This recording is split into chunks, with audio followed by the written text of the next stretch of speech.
Alhamdulillah nahmaduhu wa nasta'inuhu wa nastaghfiruh wa na'udzu billahi min syururi anfusina wa min sayyiati a'malina man yahdihillahu fala mudilla lahu wa man yudlilhu fala hadiya lahu. Asyhadu an la ilaha illallah wa asyhadu anna Muhammadan abduhu wa rasuluh. Amma ba'du. Alhamdulillah, pada pagi hari yang cerah ini lagi-lagi Allah Subhanahu wa taala telah memberikan kepada kita semua kesempatan, dan Allah Subhanahu wa taala telah memberikan kepada kita semua kekuatan sehingga kita bisa melangkahkan kaki kita ini ke Masjid Baitur Rahman dengan tujuan yang sama insyaallah, yaitu mengharap ridha Allah yang pada syarat thalabul ilmi. Salawat serta salam tak lupa kita curahkan kepada Nabi kita Nabi Muhammad sallallahu alaihi wasallam, kepada keluarganya, kepada para sahabatnya, kepada para tabi'in, tabi'ut tabi'in, dan sampai kepada kita selaku umat di akhir zaman. Yang akan mengisi kajian pada pagi hari ini yaitu Ustaz Adil Rasyidin. Tapi sebelum Ustaz menyampaikan ilmunya, ada beberapa pengumuman yang akan disampaikan. Yang pertama, Mata Baitur Rahman Ahad ketiga bulan Juli insyaallah bersama Ustaz Iwan Mabuayat. Yang kedua, Ahad Baitur Rahman mengucapkan terima kasih teriring doa jazakumullahu khairan katsira atas semua dukungan jamaah sekalian, terkhusus atas semua infak, sedekah serta wakafnya. Semoga semua dukungan jamaah sekalian menjadi sedekah jariyah yang terus mengalir kebaikannya sampai hari akhir. Ahad Baitur Rahman senantiasa menanti setiap dukungan dari seluruh jamaah. Langsung saja kepada Ustaz, waktu dan tempat saya persilakan.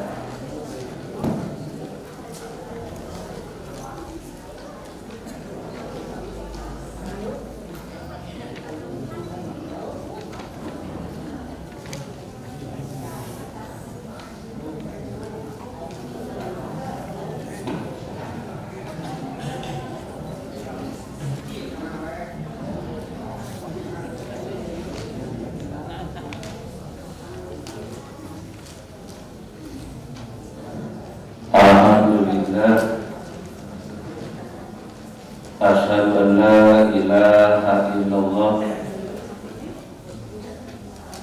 wahdahu la syarikalah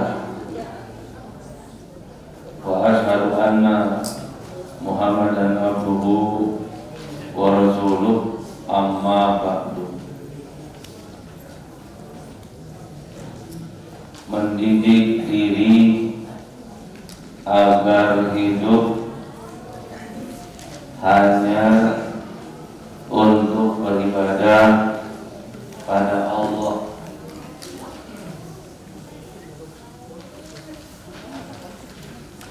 Ayat di dalam surat Ad-Dariyat ayat 56. Wa ma khalaqtul jinna wal insa illa liya'buduni. Kami tidak menciptakan jin dan manusia kecuali untuk beribadah kepadaku. Jin diperintah ibadah, manusia pun sama diperintah ibadah. Makna ibadah lillah. Apa arti ibadah lillah? Karena Allah. Makna liya'buduni, hanya untuk beribadah kepadaku. Pertama, illa li'amuruhum ayya'buduni, kecuali aku perintahkan mereka untuk beribadah kepadaku. Jadi maknanya liya'buduni, aku perintahkan. Kedua, dari tafsir Jad Al-Masir fi Ilmi Tafsir, illa liyuqarribu bil ubudiyah tau'an wa karhan. illa liya'buduni diartikan kecuali untuk mendekatkan lewat ibadah, baik secara senang ataupun terpaksa. Sebab kadang ibadah itu dirasakan oleh kita dengan senang, kadang ibadah itu dirasakan dengan terpaksa. Seperti kita rasakan pada waktu bulan puasa, rek sahur kan kadang-kadang resep. Nah, maka terpaksa, kudu dipaksa. Nah, itu ibadah. Illa liya'buduni juga diartikan illa liyuwahhiduni, kecuali untuk mengesahkan aku. Ini dari tafsir Al-Qurtubi. Kemudian nomor 4, illa liya'buduni maknanya illa liya'rifuni, kecuali untuk mengenal aku sampai dalam ma'rifah. Itu ma'rifah itu mengenal sampai dalam sifat-sifatnya, sehingga setelah kita tahu bagaimana kita mesti bersikap, itu namanya ma'rifah. Kita mengenal Allah Maha Murah, Allah Maha Sayang, Allah pemberi rizki, itu ma'rifah. Setelah itu bagaimana sikap kita terhadap yang pemurah itu, kita berarti harus tunduk, ma'rifah namanya. Makanya dalam masa sekarang di pemuda-pemudi aya geuning istilah geus ta'arupan acan. Nah, pemuda-pemudi anu masing-masing geus ngabogaan niat keur berkeluarga geus ta'arupan acan. Ta'aruf nyebutna teh mengenal sikap lebih dalam dari masing-masing. Sikap wanita bagaimana, sikap laki-laki bagaimana, lalu setelah itu bagaimana mesti bersikap. Kemudian illa liya'buduni maknanya illa liyaqdu'u ilayya wa yatadallalu, kecuali untuk tunduk dan merendah. Illa liya'buduni. Jadi makna liya'buduni itu bisa dalam arti melaksanakan perintah, bisa dalam arti mendekatkan lewat ibadah, bisa dalam arti mengesahkan Allah, bisa dalam arti memakrifah atau makrifat terhadap Allah, bisa juga dalam arti tunduk dan merendah. Itu makna liya'buduni gitu. Tidak dalam arti liya'buduni itu seperti ibadah saja, sholat, saum, zakat, tidak begitu. Mengenal Allah, mendekatkan diri kepada Allah, mengesahkan Allah, tunduk dan tawaduk kepada Allah, itu pun ibadah. Sekarang mana ibadah? Ada dua definisi yang saya ambil. Pertama, makna ibadah fil lughah dalam bahasa at-tadallulu wal inqiyad, artinya merendah dan tunduk. Itu ibadah, merendah dan tunduk. Faqulu makhluqin minal jinni wal insi, semua makhluk dari jin dan manusia khadi'un liqada'illah, mereka tunduk terhadap ketentuan Allah. Jadi mana ibadah? At-tadallulu wal inqiyad, tunduk dan merendah. Imam Al-Juzani mendefinisikan ibadah itu fi'lul mukallaf, pekerjaan orang yang dituntut. Pekerjaan orang yang dituntut ala khilafi hawa nafsihi, yang bertentangan dengan hawa nafsunya. Jadi ibadah itu pekerjaan kita karena kita dituntut untuk melakukan. Yang ibadah itu bertentangan dengan hawa nafsunya. Contohnya apa? Contoh bertentangan dengan hawa nafsu. Kita diperintah ibadah mencari ilmu, itu ibadah. Mencari ilmu itu pekerjaan yang dituntut kepada kita. Kemudian mencari ilmu itu ala khilafi hawa nafsihi, bertentangan dengan hawa nafsu. Dah hayang mah seperti urang kiwari nyaman ilmu, mun hayang mah berbeda dengan hawa nafsu. Hayang mah hayang sare itu. Nah, naon buktina sabab hayang sare. Nah, hawa hayang beda dengan hawa nafsu itu. Nah, tapi lantaran dituntut, nah dipaksakan takdiman li rabbihi, mengagungkan Tuhannya. Itu ibadah. Sekarang berikutnya, ibadah itu dari kata abadah. Abadah itu artinya mengabdi. Abadah itu mengabdi, karena itu abdun diartikan hamba karena dia mengabdi.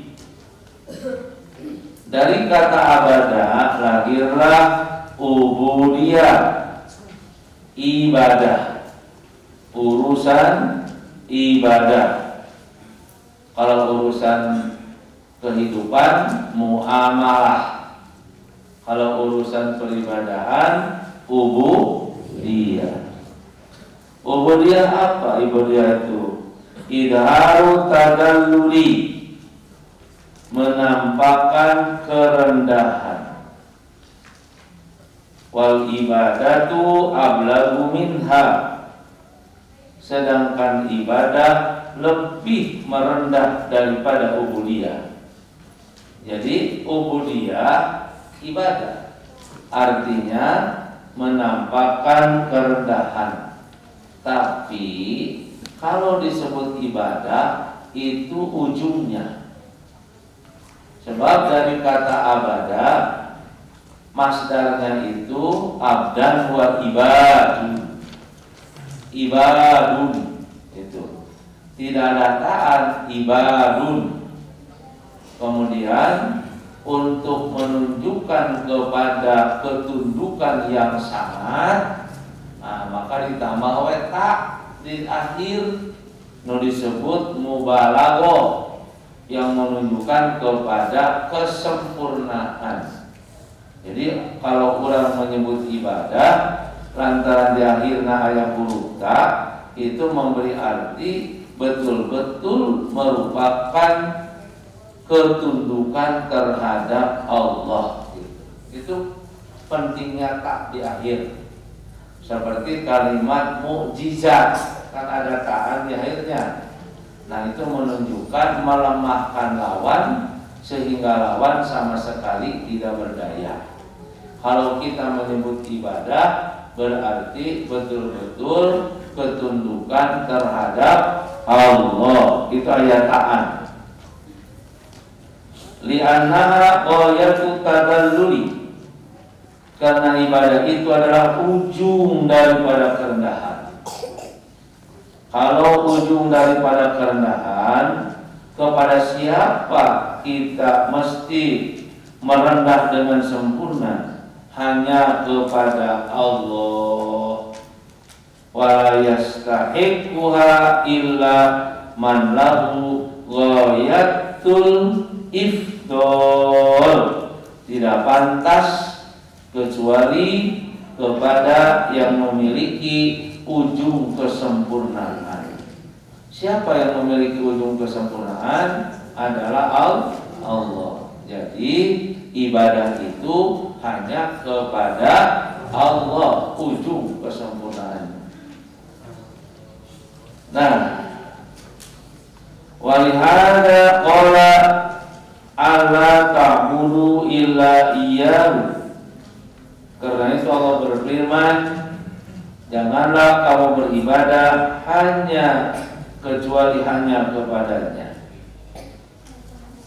Nah, orang juga kepada selain Allah, kepada benda yang disembah suka menyebut ibadah. Nah, kalau melihat dari sisi bahasa, karena ibadah itu adalah ujung ketundukan, kan? Berarti tidak pas. Karena yang disembah itu tidak afdol. Tidak afdol. Nah, kenapa tidak afdal? La yadurru wa la yanfa. Karena yang disembah selain Allah itu tidak membawa madorot, tidak membawa manfaat. Jadi lamun orang nyembah patung, tong patung atuh, dapat patung disembah karena boneka karena yang disembah. Kalau jalma misalnya nyembah boneka teh teu mere manfaat, teu mere madorot. Rek ibadah ka boneka teu dibere pahala ku boneka. Lamun urang teu ibadah ka boneka teu disiksa ku boneka. Jadi antara ibadah jeung teu ibadah sarua wae. Nah, itu adalah Tuhan selain Allah. Ari ka Allah mah lamun urang ibadah diberi pahala, lamun teu ibadah aya sanksi. Nah, al ibadatu dorbani, ibadah itu ada dua macam. Pertama, ibadatun bitaskhir, yaitu ibadah dengan ketundukan. Ibadah dengan ketundukan. Yang kedua, ibadatun bil ikhtiyar, ibadah dengan usaha. Nah, ibadah dengan ketundukan seperti apa? Ibadah dengan ketundukan seperti makhluk Allah yang lain selain jin dan manusia. Seperti apakah matahari itu sujud? Sujud ibadah. Matahari gak ibadah, sujud. Nah, sujud tunduk. Sebab matahari diperintah oleh Allah tiap isuk. Nah, ya, tiap isuk datangnya angan di belah wetan. Lamun sore maneh kudu surup. Ternyata matahari itu sujud dan tunduk ke Allah. Itu ibadah. Ibadahnya ibadah taskhir namanya. Geus kitu we diciptakeunana gitu ya. Ibadah taskhir mah ayam jago isuk-isuk kongkorong. Ya. Nah, isu kongkorong nanti jam 2, jam 3, hari ulang masih ngalingkup. Nah, eta teh sujud si jago teh. Ibadah tunduk, ngan tunduk nate ngaranna taskhir, tidak ada pembantahan. Teu pada ngabantah. Ya. Sanajan gering kongkorong we. Itu ngaranna taskhir. takhir ketundukan. Tangkal kalapa buahan kalapa. Nah, kunaon lantaran diparentah ku Allah supaya tunduk. Wahai maneh tangkal kalapa kudu buahan kalapa. Maka nu kitu ngaranna takhir. Teu pernah tangkal kalapa ngaluarkeun gedang. Namun tangkal kalapa buahan gedang berarti tangkal kalapa kafir. Antara menolak, tapi tidak ada makhluk Allah selain jin dan manusia yang membantah mereka beribadah lewat takhir. Sekarang yang kedua, wal ibadatun bil ikhtiyar, dan ibadah lewat usaha. Tah ieu mah keur urangnya, urang mah bisa ibadah lamun aya usaha di diri urang rek ibadah. Tapi lamun teu aya usaha dina diri urang aya ibadah, nepi ka iraha bae oge moal rek ibadah.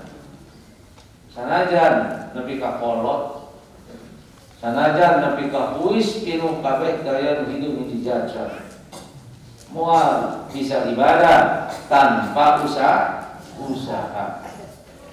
Nah maka urang mah ibadah nate ibadah ikhtiar. Bagi siapa ibadah ikhtiar itu? Wahia lidawin nutki, lidawin nutki, bagi orang yang berbicara menggunakan otak dan perasaan. Nah, saha ari nu nyarita make otak jeung perasaan? Manusia. Tuh. Manusia mah nyarita teh make perasaan, anutku. Nah, pakai ilmu nyarita teh. Maka supaya disebut ilmu manteknya. Ilmu mantek teh ilmu cara berbicara. Mata urang mah ibadah nate ibadah ikhtiar. Wahyal ma'mur biha, sedangkan diperintah ibadah itu seperti dalam ayat ubudu rabbakum, ibadahlah kamu kepada Tuhanmu. Selanjutnya, nah,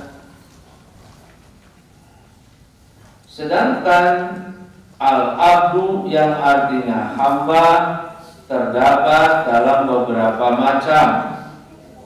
Pertama, ada abdun bi hukmi syar'i, ada hamba yang terkena hukum syara. Lamun ngalaksanakeun dibere pahala, lamun teu ngalaksanakeun disiksa. Siapa hamba yang terkena hukum syara? Wa huwa al-insan, yaitu manusia. Ya makna hukum syara. Nu kadua, abdun bil ijad, hamba yang diwujudkan, hamba yang diciptakan, hamba yang diadakan. Ini siapa? Ini semua ciptaan Allah, namanya hamba. Seperti di dalam ayat inna kullaman fis samawati wal ard, semua yang ada di langit dan ada di bumi, ila atir rahman, kecuali akan datang menghadap Allah abdan, sebagai hamba. Jadi hamba di rumah tidak hanya manusia, tapi seluruh ciptaan Allah. Jadi Jadi yang ada di langit, yang ada di bumi, semuanya akan datang kepada Allah sebagai hamba.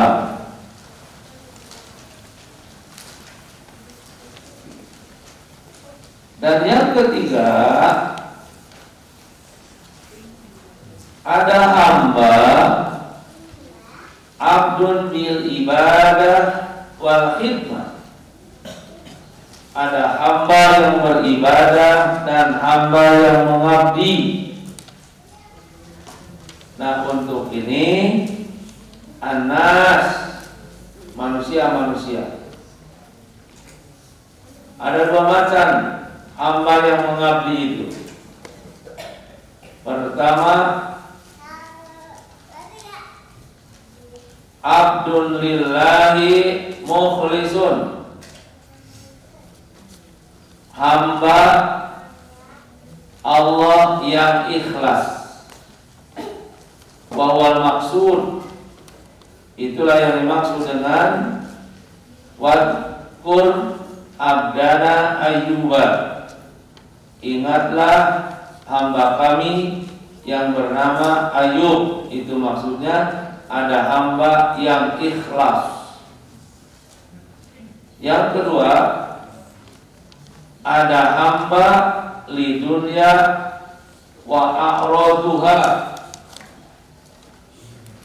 Ada hamba tapi hanya sekedar hidup untuk memperoleh dan memperhatikan dunia. Nah, jadi dia hamba ikhlas beribadah, hari dia hamba anu cenderung hanya memperoleh dunia saja. Karena itu dalam Al-Quran dijelaskan doa teh ayat zaman rumah doa kieu. Rabbana atina fid dunya hasanah. Mana pikadinya? Ya Allah, berikan kepada kami di dunia kebaikan. Tadi mah ke orang anu hidup di dunia, mencari dunia. Tapi ada lagi yang berdoa itu, Rabbana atina fid dunya hasanah wa fil akhirati hasanah wa qina. Nah, ini mah bagi orang mukmin yang ikhlas. Jadi dari sisi adalah hamba yang beribadah, ada yang mukhlis, ada yang lidunnya.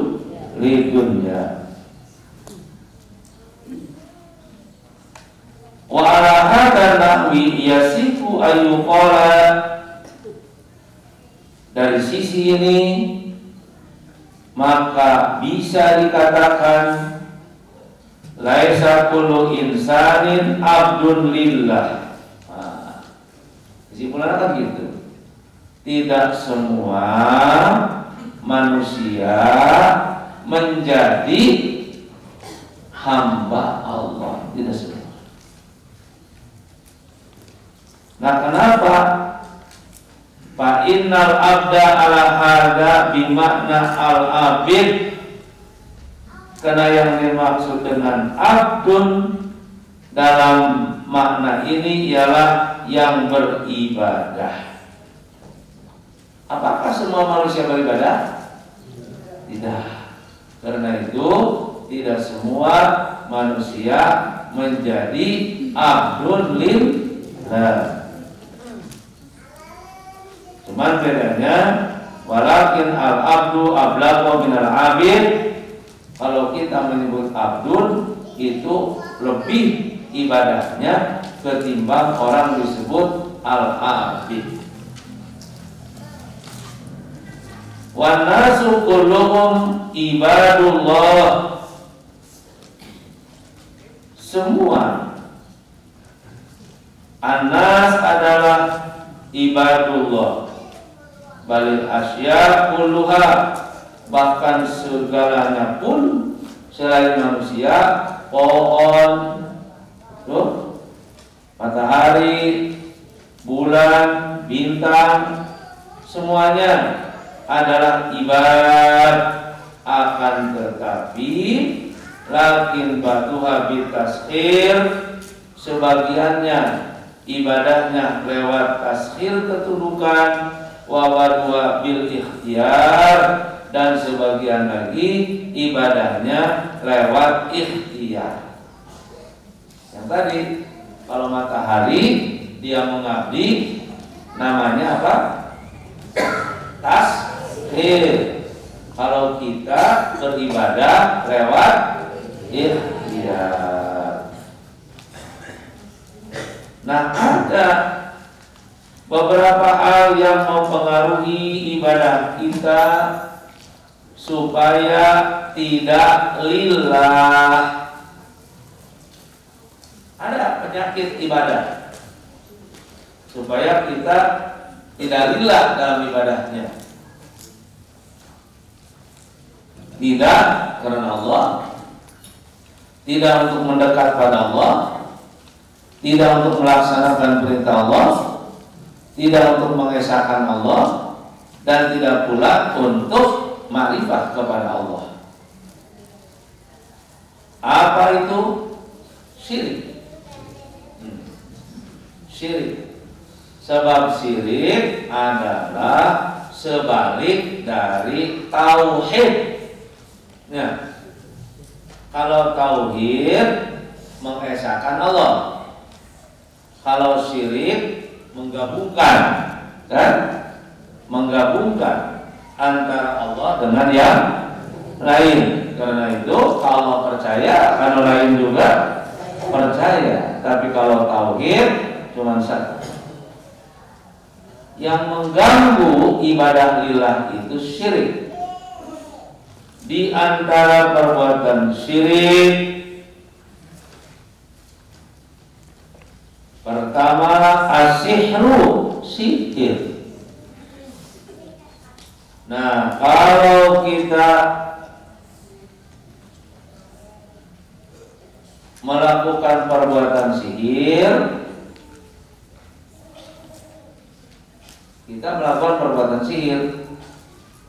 maka kita sudah merusak tauhid. Karena ada kepercayaan selain kepada Allah. Kemana kepercayaan sihir? Setan. Apa ada sihir itu? Ada. Karena itu diterangkan di dalam Al-Quran. Yang sihir ini fayata'allamuna minha, mereka belajar daripadanya, yaitu belajar sihir, ma yufarriquna bihi, yang dapat memisahkan dengan sihir itu bainal mar'i wa zawjihi, antara seorang istri dengan seorang suami. Jadi seorang istri dan suami nuker rumah tangga paguh itu bisa pisah oleh sihir.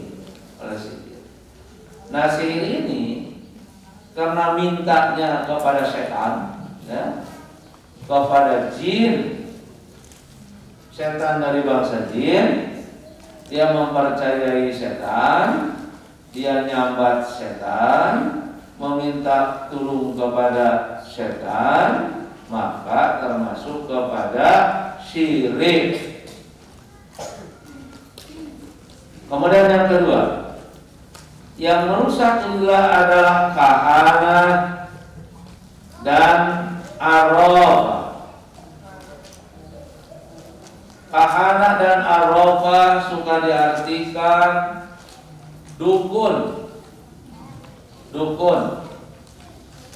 Cuman bedanya, kalau kahanah, dukun, nungadukunan perkara-perkara yang akan datang.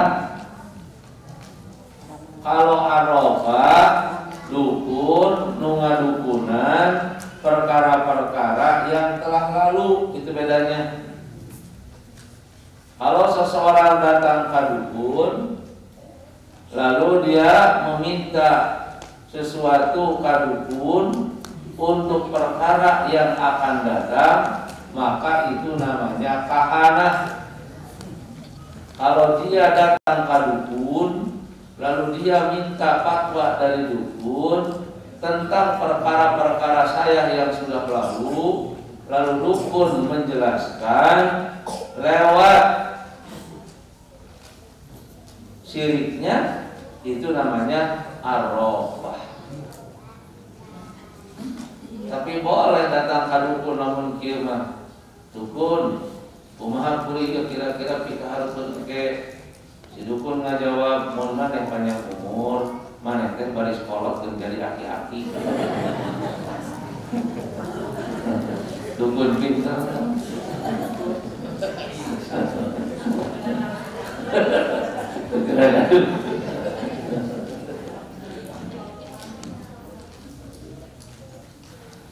Man ata arrafan aw kahinan, siapa yang datang kepada arraf dan kahin, fasaddaqahu, lalu dia membenarkan bima yaqulu, apa yang si dukun omongkan, faqad kafara bima unzila ala Muhammadin, dia telah kufur kepada Al-Qur'an.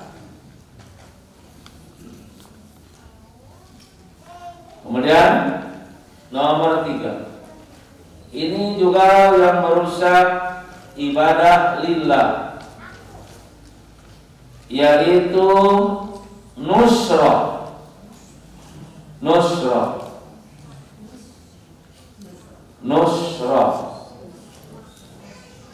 Nusrah itu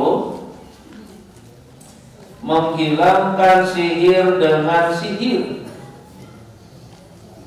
An-nusratu illu sihri anil mashuri, menghilangkan sihir dengan sihir. Orang punya rasa bahwa saya disihir, terus kemudian dia datang lagi ke tukang sihir untuk menghilangkan sihir, jadi harus sihir. Ini namanya nusrah. Kudu nama, kalau kita disihir orang, datanglah pada Allah. Dengan datang pada Allah, zikir pada Allah, maka tidak ada yang dapat mengalahkan kekuatan Allah. Tapi kalau datang ke tukang sihir gitu kan, nah itu akhirnya jadi rugi 2 kali. Ke rumah disihir, urang teh tambah deui nyieun dosa lantaran datang ke tukang sihir. Hiya min amali syaiton, maka nusrah itu adalah termasuk perbuatan syaitan. Adakah orang mukmin anu sok datang ke tukang sihir? Ada. Adakah orang mukmin anu sok nyihir? Ada. Lewat nyambat. Saya teringat, ini pengalaman saya. Saya disuruh ketika S2 membuat makalah tentang nyambat jin. Saya sendiri tidak pernah nyambat, tapi lamun teu makalah mau lulus. Akhirnya saya bingung. Ngobrol dengan ahli pengajian, ada ahli pengajian nu tadina sok musyrik, nyambat setan, kemudian insaf ngilu ngaji dengan saya.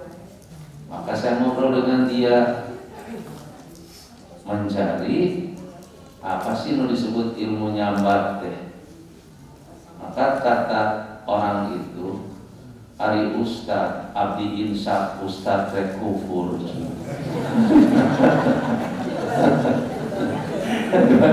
Abdi insaf Ustad rek kufur. Ante ieu mah seperti polisi diajar ilmu maling lain maling. Oh. Yang satu sekedar mencari ilmu tapi lain ke. Maka saya diajak ke Gunung Lagana, naik dulu ke puncak. Ternyata batur manehna teh memang aya kene. Saya jelaskan, kata dia, Pak rek nyambat naon Prabu Siliwangi atau nabi rek nyambat nah itu bangsa Wali Songo gitu. Saya nggak tahu. Saya kata dia nanti dikirim gitu. Ya saya tunggu.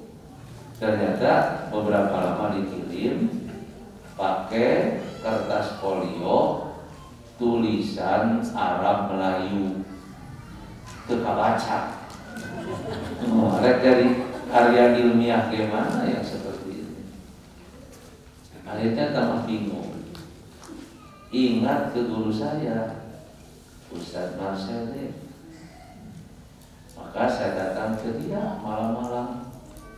Maka dia katakan, yang namanya nyambat teu aya nu teu muslim, kabeh ge muslim.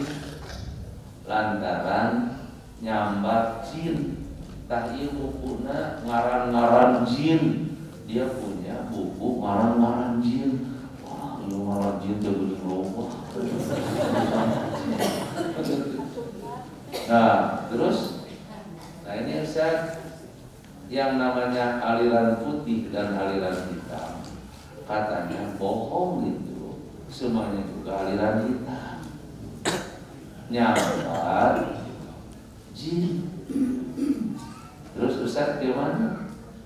Ya jelaskan yang ini, yang murninya itu kan adalah keterampilan olahraga, gitu.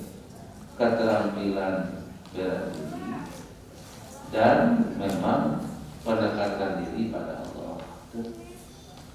Maka saya pinjam bisa bukunya, untung saya beli semua bukunya.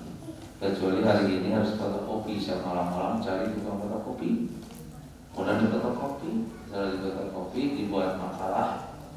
Setelah dibuat makalah, tempo seminar saya hadir. Nah, lantaran loba umat isi pajarkeun abdi nyamat, maka yang seminarnya teman saya Jamaluddin. Sekarang dia sudah jadi guru besar di Australia. Nah, dia yang menyampaikan makalah nyambat, maka dia dapat nilai A, saya yang mencari dapat nilai B. Ternyata dimasukkan oleh si profesor itu dalam satu buku yang ditulis oleh dia. Judul bukunya Ontologi, tentang kaitan dengan itu. Di dalamnya ditulis ya, kata Pak Dede ada nyambat. Aduh. Padahal saya tidak mengenal bukunya, memang ada nyambat ada, tapi nyambat itu tetap musyrik karena meminta kepada selain Allah. Seharusnya ditulis sampai panjang nanti. Jadi kalau kata Pak Dede ada nyambat, berarti seolah-olah saya membolehkan musyrik. Sekarang bukunya diterbit terus, buku itu ontologi itu. Maka ya ayat sedikit kurang pas lah gitu. Tapi kalau dibaca asli nama mual. Nah yang seperti itu itu ya nyambat teh masuknya kepada jenis nusroh.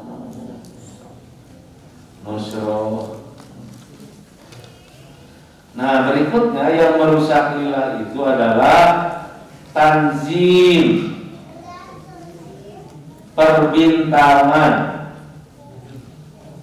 Nah perbintangan gening sok aya dina koran di juru koran Scorpio gitu. Ya, bintang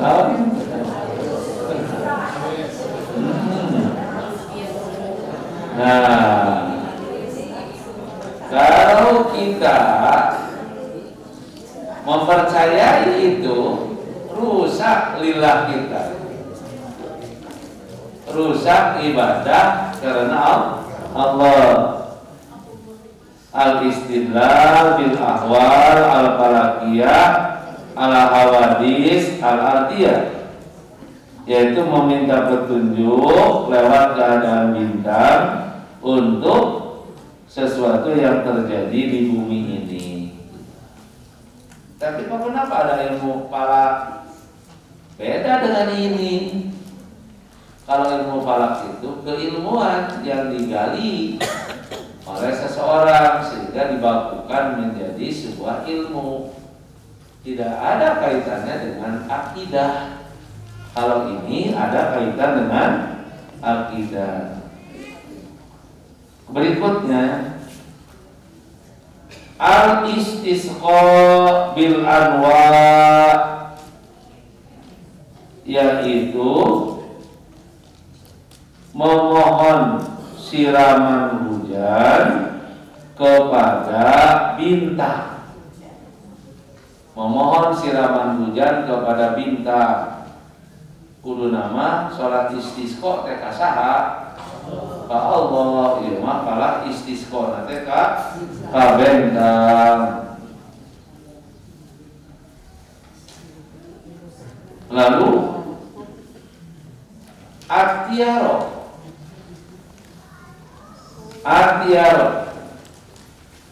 Rasul menjelaskan atiaro sirkun. Tiaroh musyrik.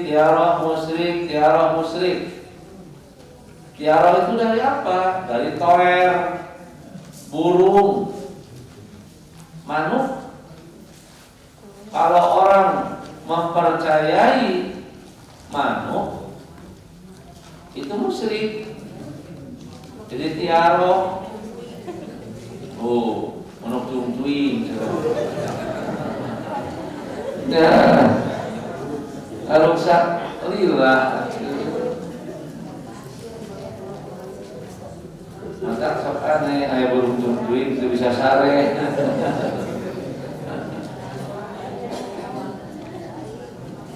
Kenapa ini muncul tiaroh? Karena dijadikan satu keyakinan. Orang-orang musyrik dulu lamun rek dagang, mereka bawa burung merpati. Lalu si burung itu diterbangkan. Andai kata burung itu terbangnya ke kanan, maka dia dagang nanti kudu ke belah kanan. Kalau burungnya terbangnya ke kiri, maka dia dagangnya pun harus ke sebelah kiri. Lamun burungnya itu terbang kalah kacicing,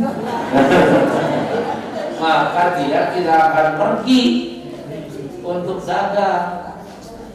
Nah, jadi menggantungkan nasibnya karena manuk disebut tiaroh.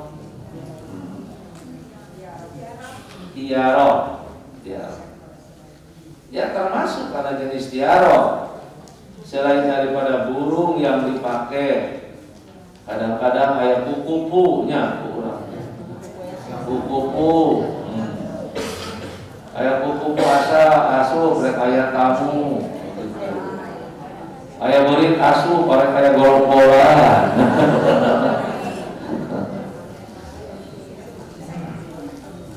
Lari karena kekerecetan gitu kan, panangan bebelah katuhu ada menang duit. Bebelah kencar kita dihutang. Nah yang seperti itu, kepercayaan tidak mengantungkan kepada Allah. At-tamaim. Nah, At-tamaim yaitu sesuatu yang dikalungkan ke leher atau bagian dari tubuh seseorang yang bertujuan mendatangkan manfaat atau menolak madarat. Nah, dia tamaim. Jadi kepercayaan teh karena kalung digantungkeun nya budak teh mencret wae. Terus jadi kalungan, pul kalung awi. Haur koneng gitu nya. Tamaim masukna teh. Terus kadang-kadang lain digantungkeun dina leher tapi dipake dina sabuk, disabukkeun dina cangkeng. Nah, itu juga untuk menolak bala. Mentana ka mana? Ya sarua ka setan jeung gajin. Kekuatanana teh simpen dina cangkeng. Nah, itu ngaranna tamaim. Saya ingat tetangga di kampung Subang. Dia sakit perut. Alok saya mantri. Lalu dia datang ke mantri mau disuntik. Pas waktu akan disuntik, karena ini orang musyrik juga, udah tinggal nojoskeun suntikan anaknya. Dia ingat nyimpen tamaim dina cangkengna. Kek mantri. Itu cadilaan, naon heula cadilaan ieu Gusti Allah kajoskeun potong jarumna. Tuh, nya jadi potong jarum. Padahal potong jarum teh lain karena aya anu digantungkeun dina cangkeng lantaran awakna teh cicing jadi potong jarum. Nah, sampai kepercayaan itu sampai sana orang teh. Nah, sejajar innar ruqa, sesungguhnya jampe sa ibu-ibu sok jampe harupa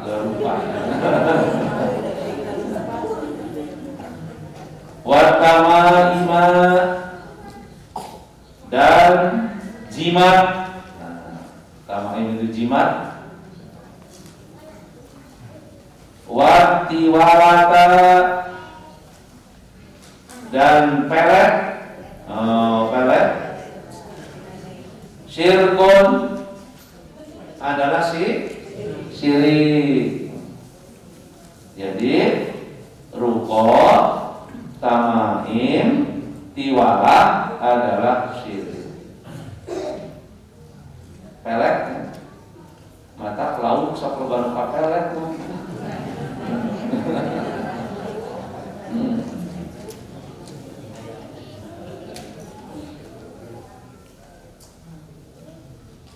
Ruqyah atau yang disebut dengan ruqyah ya. Nah, ruqyah itu ada dua. Karena arti ruqyah sendiri artinya doa.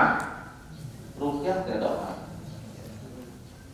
Kalau dia berdoanya kepada Allah, maka ruqyahnya boleh. Tapi kalau kita berdoa mintanya kepada selain Allah, maka ruqyah yang musyrik itu tidak boleh. Kalau itu banyak orang yang melakukan ruqyah kan? Kemana dia minta? Ke Allah atau kepada selain Allah? Kemudian nomor berikutnya yang merubah, yang suka mengganggu ibadah lillah. Tabarruk bisajar awil hajar. meminta berkah kepada pohon atau kepada batu. Nah, ini meminta berkah pada pohon. Biasanya sok pohon caringin. Ya, ada seperti RDT. Terus batu. Nah, termasuk batu teh anu sok diyakini kurang punya kekuatan teh kadang-kadang batu ali. Anu aya dina pandangan kurang batu ali boga kekuatan, aya dina pandangan kurang ai si ali nasorangan teu bisa lumpang-lumpang acan. Di bawah termasuk syirik. Nah, berikutnya al-halfu. Al-halfu yaitu sumpah yang termasuk kepada jenis syirik adalah bersumpah dengan menggunakan selain Allah. Man halafa bi ghairillahi faqad kafara au asyraka. Siapa yang bersumpah pada selain Allah, maka dia sudah dipandang kufur atau musyrik. Demi titik-titik, tapi bukan demi Allah. Ya. Jadi syirik juga. Kemudian adabu li ghairillah. Syirik juga. Sembelihan selain Allah. Inilah Allah mandabaha li ghairillah. Allah melaknat orang yang menyembelih sesuatu li ghairillah bukan karena Allah. Kebetulan dia teh pemborong, ngaborong jembatan. Nah, terus supaya jembatan kuat meuli-munding, terus kepala mundingna dikubur dengan keyakinan bahwa jembatan akan kuat. Itu berarti sembelihan bukan karena Allah. Lillahi. Kemudian an-nadar li ghairillah, yaitu nadar yang ditunjukkan bukan untuk Allah. Wa ma anfaqtum min nafaqatin aw nadartum min nadrin fa innallaha ya'lamuhu. Apa yang kamu infakkan dari satu jenis infak atau apa yang kamu nadarkan dari suatu jenis nadar, Allah Maha tahu nadarnya untuk apa. Nadar itu al-azmu al-mu'akkad, yaitu azam yang kuat yang dijanjikan. Itu adalah nadar. Al-azmu tekad bulat, al-mu'akkad yang diperkuat. Kemudian nomor 13 al-istighosah bil ghairillah. Istighosah itu ada maknanya dua. Ada tolabul ghaus, ada tolabul ghaes. Yang kesananya istighosah. Kalau tolabul ghaus artinya minta tolong. Kalau tolabul ghaes artinya minta hujan. Nah, di dalam Al-Anfal ayat 9 In tastaghithuna rabbakum fastajaba lakum. Ingatlah ketika kalian istighosah kepada Tuhan kalian, lalu Allah mengijabahnya. Ini dalam perang Badar tahun kedua Hijrah, pertempuran Muslim dengan musyrik yang tidak seimbang. Orang Muslim cuma 300-an tuh, sementara orang musyrik 1000. Maka secara logika itu ya, yang menang yang mana? Yang banyak, yang 1000, karena menghadapi yang 300. Maka karena ketidakmungkinan menang, maka Rasulullah melakukan istighosah pertama pada perang Badar. Ini ayatnya. Apa di antara istighosahnya Nabi? Istighosah Nabi itu berisikan Allahumma ahinhum al-ghadata. Ya Allah, hancurkan orang musyrik besok pagi-pagi. Insyikta, jika kau menghendaki orang musyrik itu menang dalam perang, latubat, maka mulai besok engkau tidak akan disembah lagi.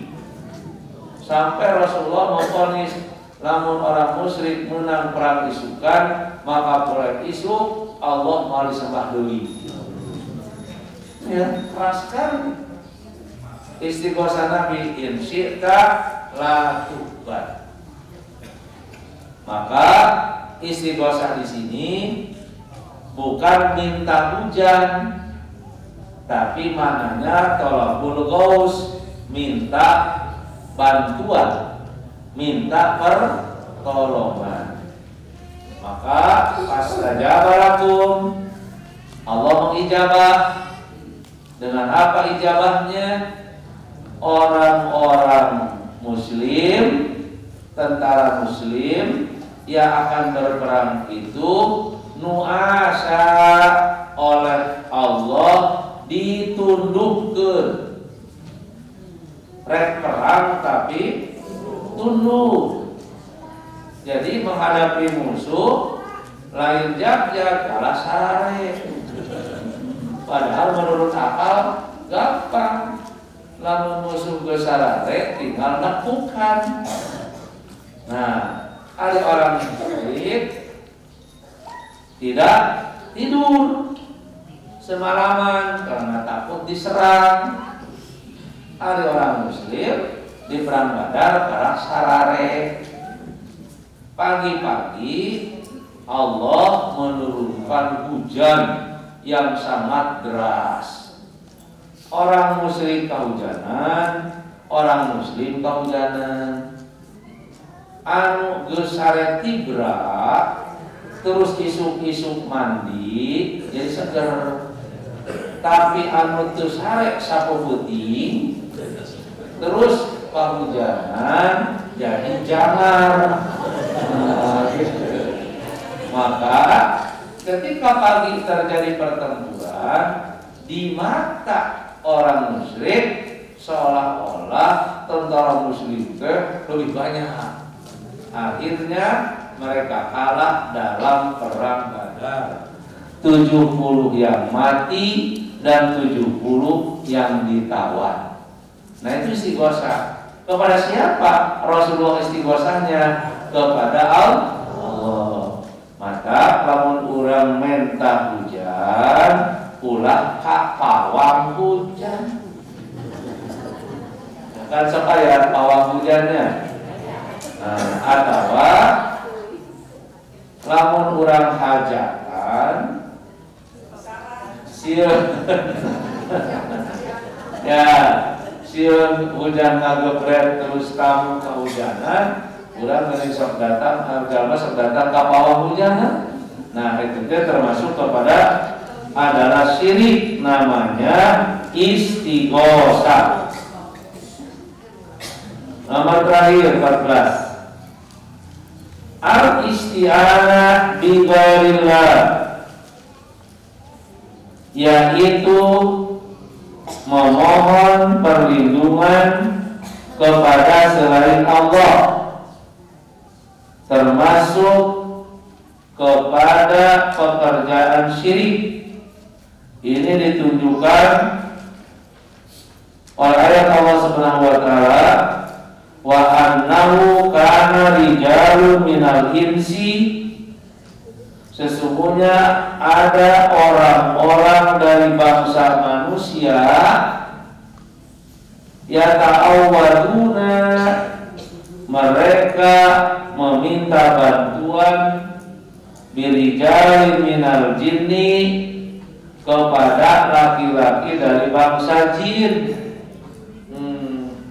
Fazaduhum rohaqo, maka mereka anggap adalah berpuasa di tempat itu. Mereka anggap puasa di tempat itu.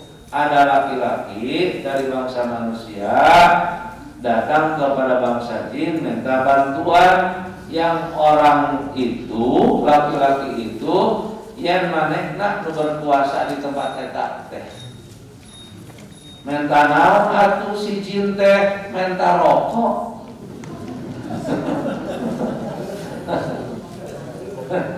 Alungkeun ngerokok, nah lantaran penguasa di tempat eta gitu. Sampai sekarang ada perbuatan syirik, lamun jalma lewat ketangguhan paramu jembatan tanjakan emen. Tuh. Tanjakan emen, Pak Emen teh minta naon atuh. Moga subah waktu kan jembatan emen besok margawi. Nah, mata mereka teh alungkeun rokok, bari nyarita tong ganggu Pak Emen. Karena mereka menganggap bahwa Pak Emen yang berkuasa di tempat itu.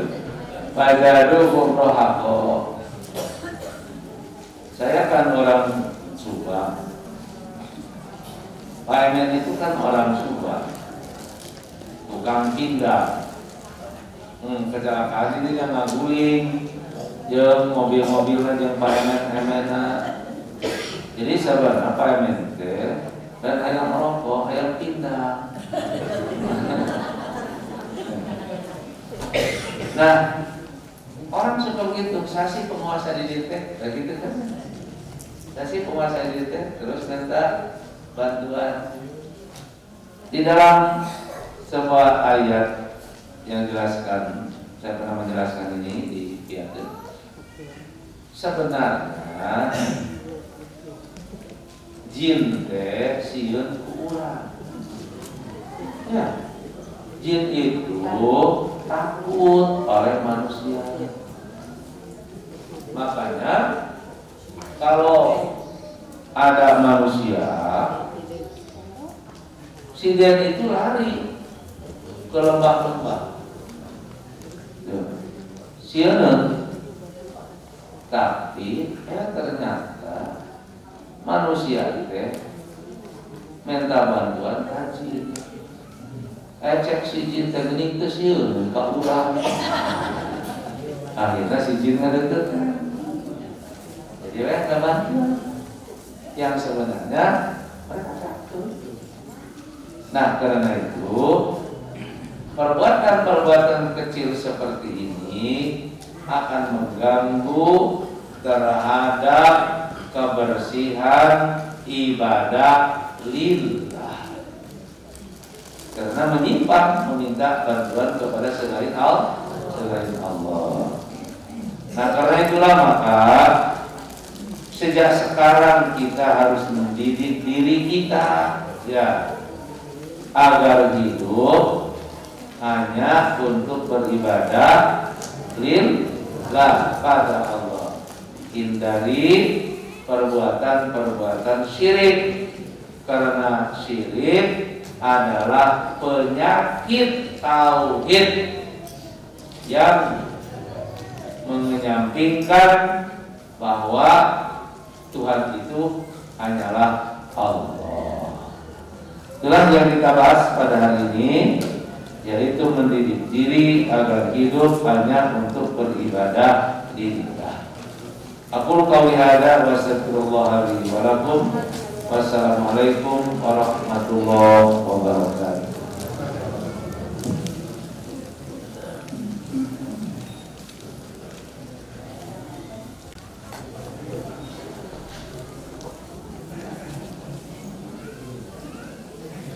Jazakumullah khairan katsiran pada Ustaz. Semoga ilmunya bermanfaat khususnya bagi Ustaz dan semoga bagi kita yang mendengarkan. Alhamdulillah, kajian dari awal sampai akhir berjalan dengan lancar. Tutup saja dengan doa. Rabbana atina fid dunya hasanah wa fil akhirati hasanah